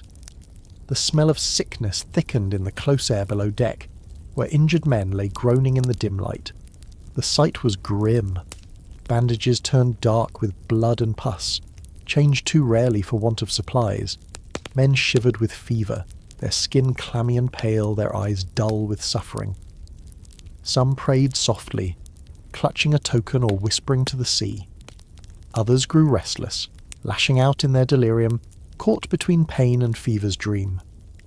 And yet the crew pressed on. The ship could not pause for healing. The sails still needed raising, the cannon still needed cleaning, the watches still needed keeping. Injured men were carried to their hammocks, where the creak of wood and the sigh of waves became their final lullaby. For many there was no recovery. The infection spread, the body weakened, and death came quietly in the night. When morning rose, the sea claimed its own. Wrapped in canvas, the fallen were lowered into the deep, the water closing over them as though they had never been. The waves carried away their pain, their fever, their broken bodies. The crew looked on in silence, each man wondering if he might be next, if some hidden cut upon his own flesh might be the beginning of the same journey. It was a cruel truth. Pirates could face the roar of cannons and the charge of soldiers, yet be undone by a splintered wound or a rusty blade. Infections were invisible enemies, harder than any fleet to defeat. The men learned to live with this shadow, to fear the smallest cut, even as they braved storms and battles. Still there was resilience. Some survived, their bodies stubborn and strong. They bore their scars proudly, proof of battles fought and overcome. They limped across the deck, missing fingers or marked by jagged lines, reminders of how close death had sailed beside them. And the ship, scarred too, carried on, its wood patched and its sails stitched, surviving just as its men did. Now, as you close your eyes, let go of the pain and harshness of their world. Picture instead the soft sea, cool and endless, washing gently against the hull. No infection follows you here, no fever rises, no wound festers. Only rest, only healing, only the steady calm of night. When the sea gave wounds and sickness, the men had little choice but to fight back with what little they knew. For most pirate ships carried no learned doctors, no shelves of medicine, no skilled healers with soft hands and steady knowledge. Instead, survival depended on improvised treatments, stitched together with hope, superstition, and the scraps of wisdom passed down from one sailor to another. Rum was the first remedy. Its burn was trusted more than any prayer, poured onto cuts, forced between lips, used to numb the body before a cruel task. When a wound needed stitching, rum dulled the edge of pain. When fever rose, it was given like medicine, though it often left men weaker still. Yet in the minds of the crew, rum was as close to a cure as the sea would grant. Salt, too, became a healer's tool. Wounds were washed in seawater, the sting sharp and unkind. Some believed the salt would cleanse, driving out rot. Others thought it only fed the pain. Still, in the absence of better answers, the sea itself was asked to heal what it so often harmed. For broken bones, The men relied on splints made from wood scraps, tied tight with rope or cloth. The injured limb was bound straight, and the sailor told to rest, though rest was rare on a ship forever moving. Some bones healed crooked, leaving a permanent limp or twisted arm. Others never healed at all, yet the work of crude hands was better than no work at all. Herbs were sometimes found, gathered when the ship touched land, leaves crushed into paste, roots boiled into bitter drink, poultices laid upon swelling flesh. Some remedies brought relief, others did nothing, but all carried the comfort of being tried. In whispers, charms, and old prayers were spoken, as though words themselves might mend what the sea had broken. When wounds grew too dangerous, the surgeon, if there was one, faced grim choices. With saws meant for wood and knives meant for rope, he cut away what could not be saved. Limbs were lost in this way, hacked off with speed, the patient biting leather or wood as screams were swallowed by the creak of timbers. Few survived such ordeals, yet some did, and lived with their scars as proof of the terrible bargain between life and pain. Even the simplest ailments were treated with rough measures. Toothaches ended with teeth pulled by force. Fevers were met with cold cloths and whispered hope. Headaches with strong drink. Weakness with more food, if any could be spared. The ship itself became a floating hospital of improvisation, where every man was healer and patient in turn. And through it all there was resilience. Pirates laughed even in sickness, joked even as wounds were bound, sang even as their comrades groaned in hammocks. Perhaps it was defiance, perhaps desperation, but in their laughter lived the only medicine stronger than rum, the refusal to surrender to despair. Still, many were lost. Infection, fever, blood loss, all claimed their share. But those who survived carried on, patched together like the ship itself, sailing ever forward. They bore their scars as quietly as they bore the horizon, knowing that each day of life was borrowed, and each breath a gift the sea might take at any moment. Now, as you lie in your own quiet space, safe from such harsh remedies, let the thought of their endurance soften into calm. You need no rum to ease your body, no salt water to cleanse your wounds, no crude saw to save your life. Here there is only rest, gentle and whole. On a pirate ship the sea was vast, the storms fierce, the enemies many. Yet perhaps the greatest danger was not the waves nor the cannon fire, but the thought of standing alone. For life upon those wooden decks demanded trust, a bond between crewmates as steady as the masts, as necessary as the sails. Every task required more than one hand. A man could not climb the rigging in a storm unless he trusted that another would secure the rope. Cannons could not thunder unless crews worked side by side, each man certain that his fellows would load, aim and fire at the right moment. Even the simple act of sleeping required faith, for while one man closed his eyes, another must keep watch through the night. Trust was not a luxury, it was survival. Without it, the ship would falter, and the sea would claim its due. Pirates, often thought of as wild and lawless, understood this truth well. Beneath their rough laughter and sharp tempers lay a quiet pact, that each would rely on the other, not just for treasure, but for life itself. Yet trust was never simple. These were men from different ports, different lives, some driven by desperation, others by greed, some by adventure. Suspicion could linger in every glance. Still, day after day, rope after rope, sail after sail, they wove trust as carefully as canvas, patching it where it frayed, mending it where it tore. There were moments when that trust shone brightest. In the middle of a storm, when the ship groaned under towering waves, men clung to each other as much as to the ropes. Their shouts carried through the roar of the wind, guiding, warning, urging one another on. When battle came, they fought shoulder to shoulder, blades flashing, muskets cracking, certain that the man beside them would not falter. In those moments, trust was not questioned. It was lived. But trust was fragile too. A stolen coin, a broken promise, a whispered plot could unravel it, and once lost, it was not easily regained. A ship divided by doubt became a ship at risk, for mistrust spread like rot in the timbers, unseen but deadly. Pirates knew this, and so they guarded trust as fiercely as they guarded treasure. Still, even with its dangers, trust was the thread that bound them together. It was in the shared meals, the shared laughter, the the songs rising beneath the stars. It was in the silent nods exchanged at dawn, when the watch changed and one weary sailor handed the ship's safety to another. It was in the hammock swaying side by side, each man knowing that the one beside him carried the same risks, the same fears, the same fragile hope.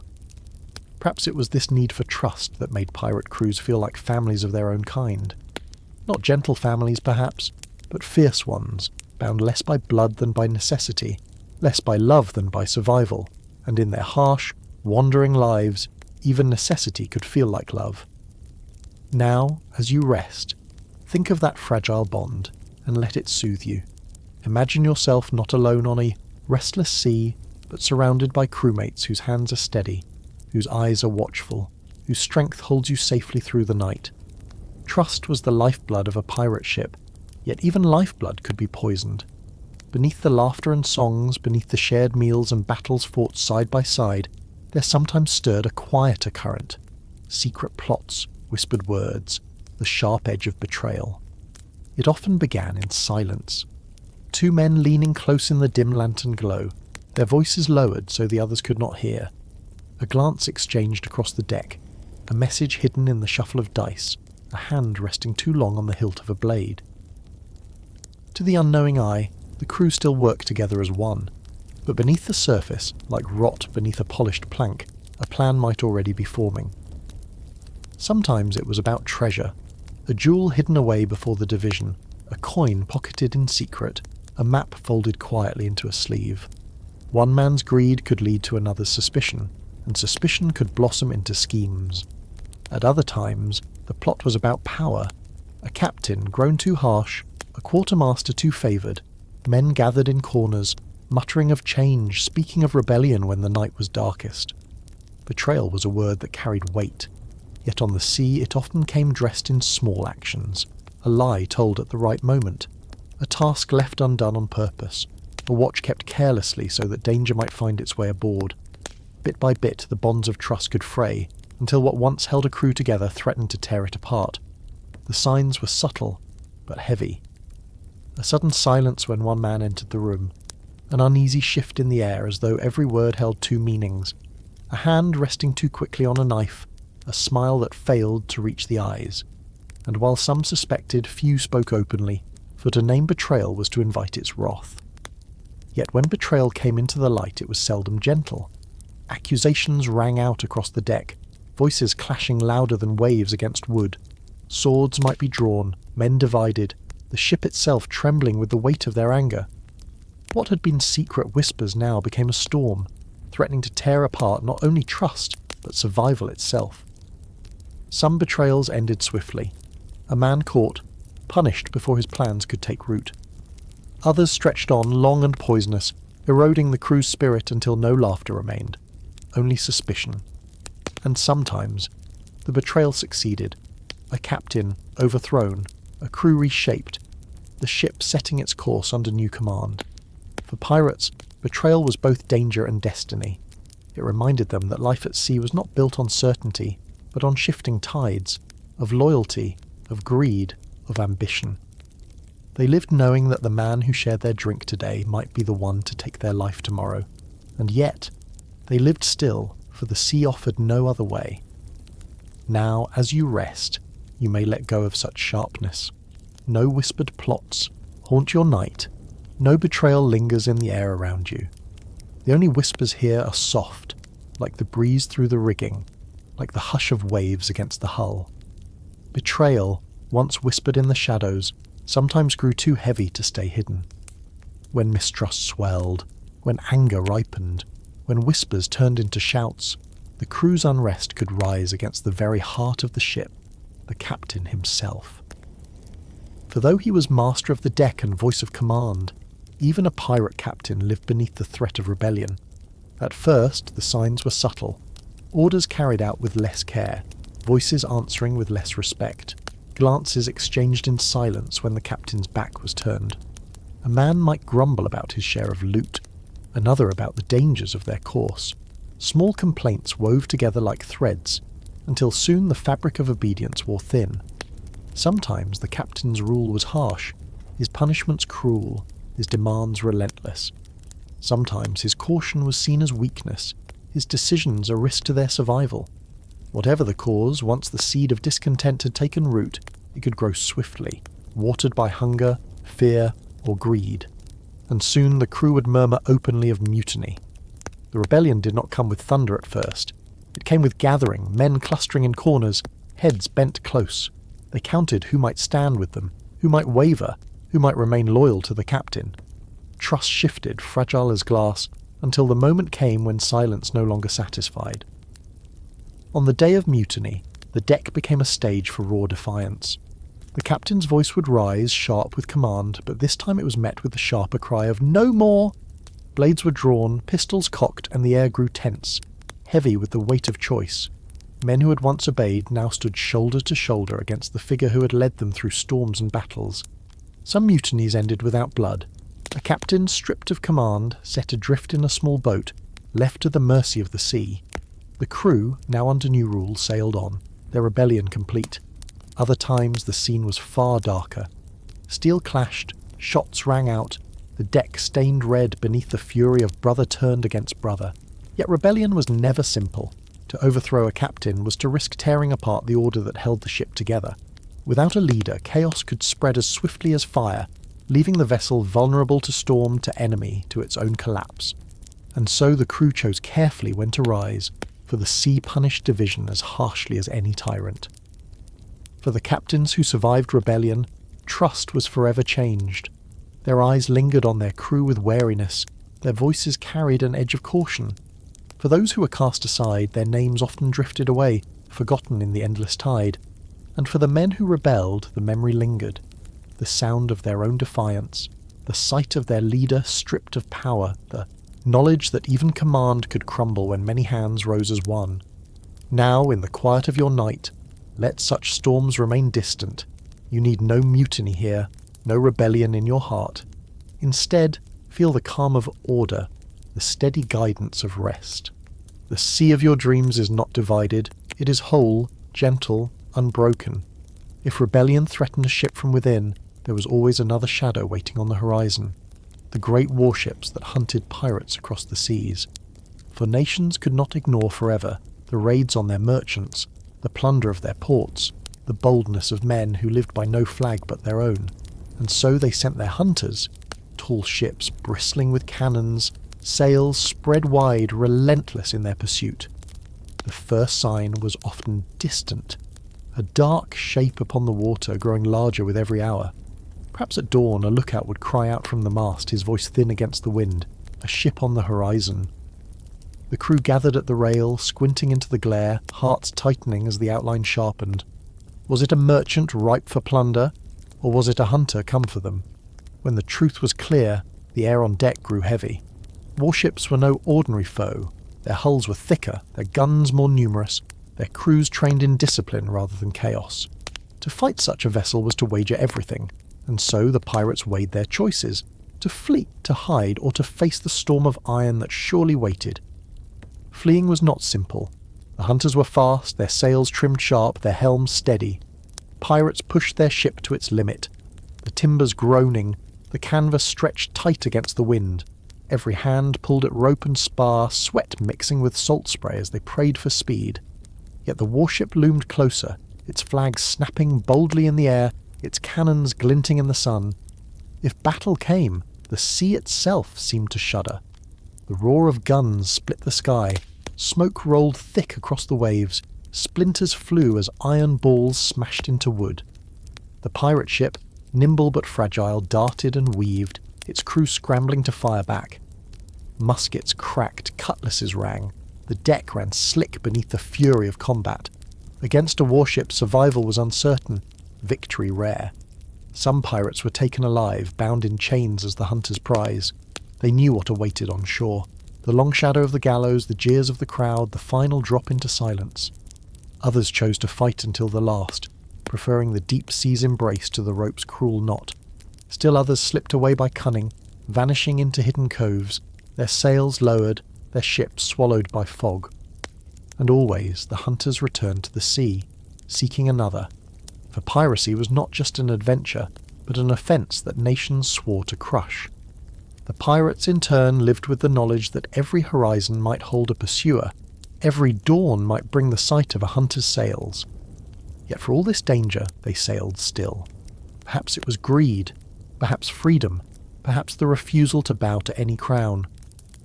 Whatever the reason, they lived each day with the warship's shadow in mind, knowing that life itself was their most fragile treasure.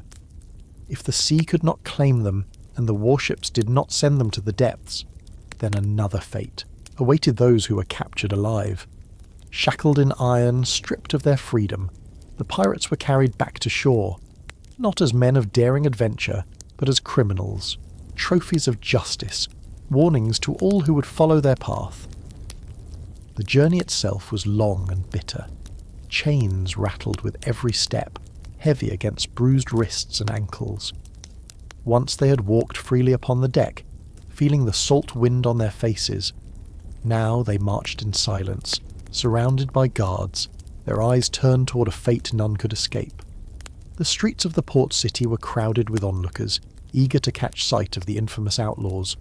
Some whispered of their deeds, others jeered and spat as though to remind the prisoners that whatever glory the sea had offered was now gone. Prison was no kinder than the ocean. The cells were damp, the air heavy with rot, the straw on the floor crawling with vermin. Walls of stone replaced the open sky, and the clanging of iron doors echoed where once the cry of gulls had rung. Here time moved slowly, stretching into endless days and nights.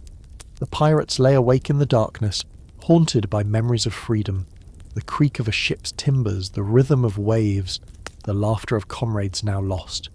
Some held on to hope, clinging to the faint chance of escape, or the slim mercy of a pardon.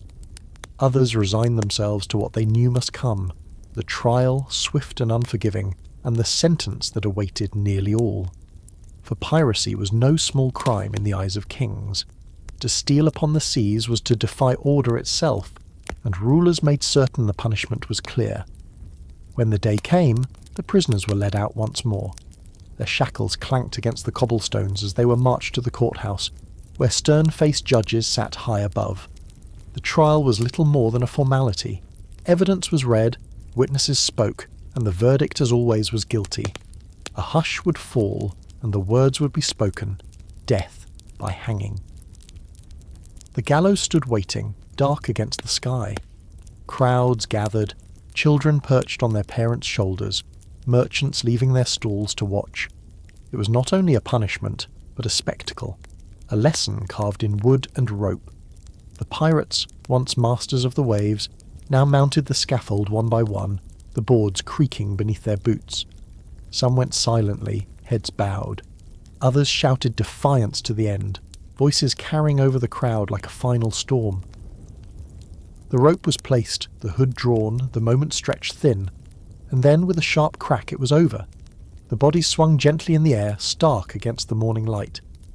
The people watched in silence, the message written clear upon the wind. The price of piracy was death, as certain as the tide. Yet even in that grim ending, there was a strange echo of the sea. For just as the waves rose and fell, lives too followed their course. Boldness, rebellion, freedom, and finally silence. And though the gallows, and though the ended the man, the stories did not die. They lingered in whispers, in songs, in tales told around fires at night. Now, as you lie here, know that the ropes are gone, the gallows quiet, the shouts of the crowd faded into history. The world is still, the night is soft and no judgment waits upon you. For those who escaped the gallows, for those who slipped through the grip of warships and prisons, life did not return to calm waters. Instead it became a journey without rest, a life spent always on the run. The sea was their only refuge, and even that refuge was never still. Imagine it. Every sunrise greeted not with peace, but with suspicion. A distant sail might be friend or foe, hope or doom. A gull's cry overhead mingled with the constant creak of timbers, the whispers of men who knew that safety was a dream they could never hold. To live as a pirate was to live as a shadow, moving quickly, never lingering long enough for the world to close its hand around you. Harbours that once welcomed their trade now watched them with wary eyes. Some ports barred their entry outright, others opened their gates only for bribes or under the cover of night. Each shore brought risk, the risk of betrayal, of being handed over to authorities in exchange for reward. Even taverns, once alive with laughter and song, became dangerous places where whispers carried more swiftly than the clink of mugs. A friendly smile might mask the eyes of an informer, and a careless word could mean chains by morning. So the pirates kept to the sea, chasing fortune yet haunted by its cost. Their ships became their homes, rocking endlessly upon the waves. But even here, the sense of pursuit lingered.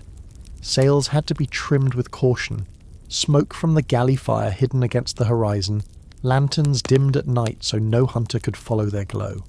Each island visited, each cove explored, was never more than a temporary shelter. The world behind them pressed close, and the world ahead held only uncertainty. And yet, in this constant flight, there was also a strange freedom. To live outside the law was to taste a life few ever knew, untethered by kings or crowns, beholden only to the wind and the will of the crew. Some found in that endless running a kind of exhilaration, a thrill that outweighed the fear. To outrun a warship, to vanish into fog, to slip unseen through reefs and shoals. It was survival, yes, but also a dance with fate itself. Still, the weight of such a life grew heavy with time. Nights stretched long, the stars above unchanging, the ocean vast and empty. Faces of friends lost along the way haunted the quiet hours, and the knowledge that the chase could not last forever settled like a stone in the heart. Some pirates dreamed of escape not through battle but through disappearance, to bury their name, to melt into the world as fishermen, traders or wanderers on faraway shores. Yet the mark of piracy was hard to erase, and many found the world unwilling to forget. So they carried on, ship to ship, port to port, year upon year, fugitives upon the waves, driven by both greed and the need to survive. To live always on the run was to live in constant motion, chasing both fortune and freedom, yet never certain which would come first, or which would last. And now, as you drift in this quiet hour, you need not run. The horizon is calm, the sea gentle, no sails approach, no hunters follow. Where the pirates once fled from shadow to shadow, you may rest in stillness, without fear, without pursuit. Tonight no chase hounds your steps, no horizon hides your enemy. Only the soft tide of sleep surrounds you, carrying you into safety, where the world cannot reach.